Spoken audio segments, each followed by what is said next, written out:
Hello everyone, Skippy here, and welcome to One Piece episode 1016. Directed by Yasunori Koyama from a board by him and Yutaka Nakashima, and supervised by Shigefumi Shingaki.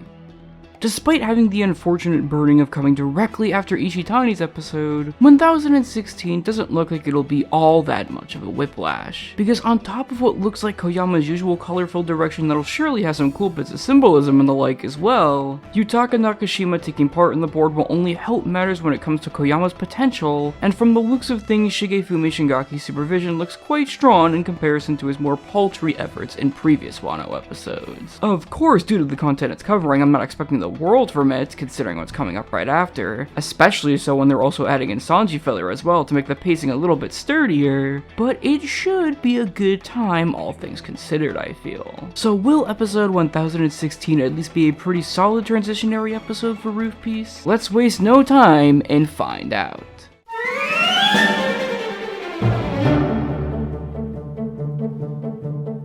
This episode covers the first 11 pages of chapter 1001, and due to that, the episode itself is a bit limited in terms of the content that it covers, and as a result is quite slow throughout the entirety of the episode, and very rarely deviates from the manga outside of a brand new filler scene with Sanji. That might get repetitive at times, but is a personal favorite scene of mine this episode simply because of how well directed it is, which we'll delve more into in the storyboard. But otherwise, the episode just simply moves along at a brisk as hell pace that includes even flashing back to the fights in both Kuri and Ringo, and while that all brings it down a peg naturally, I can't say that they necessarily drop the ball in certain areas, because I still felt like the moments that were supposed to be funny, like the chicken fight between the captains, were funny, as well as feeling like the big impactful standoff scenes were, well, impactful despite the limitations in animation. But due to the episode being one limited by content and staff as well, there's only really so much that I can do in that area, but I'd at least say that the major beats of action and comedy were done as well as they could have been, and they even had some other added dimensions to some of them, which we'll discuss here soon. And what little filler is there with Sanji, despite breaking up Roof Piece, which might make some mad, makes sense for that plotline, and it's actually quite fun to see given how heavily implied it was in the manga through very few panels. It's surely a bit more mediocre than usual, which isn't really Koyama's fault, but the board is really what is the saving grace of this limited fare.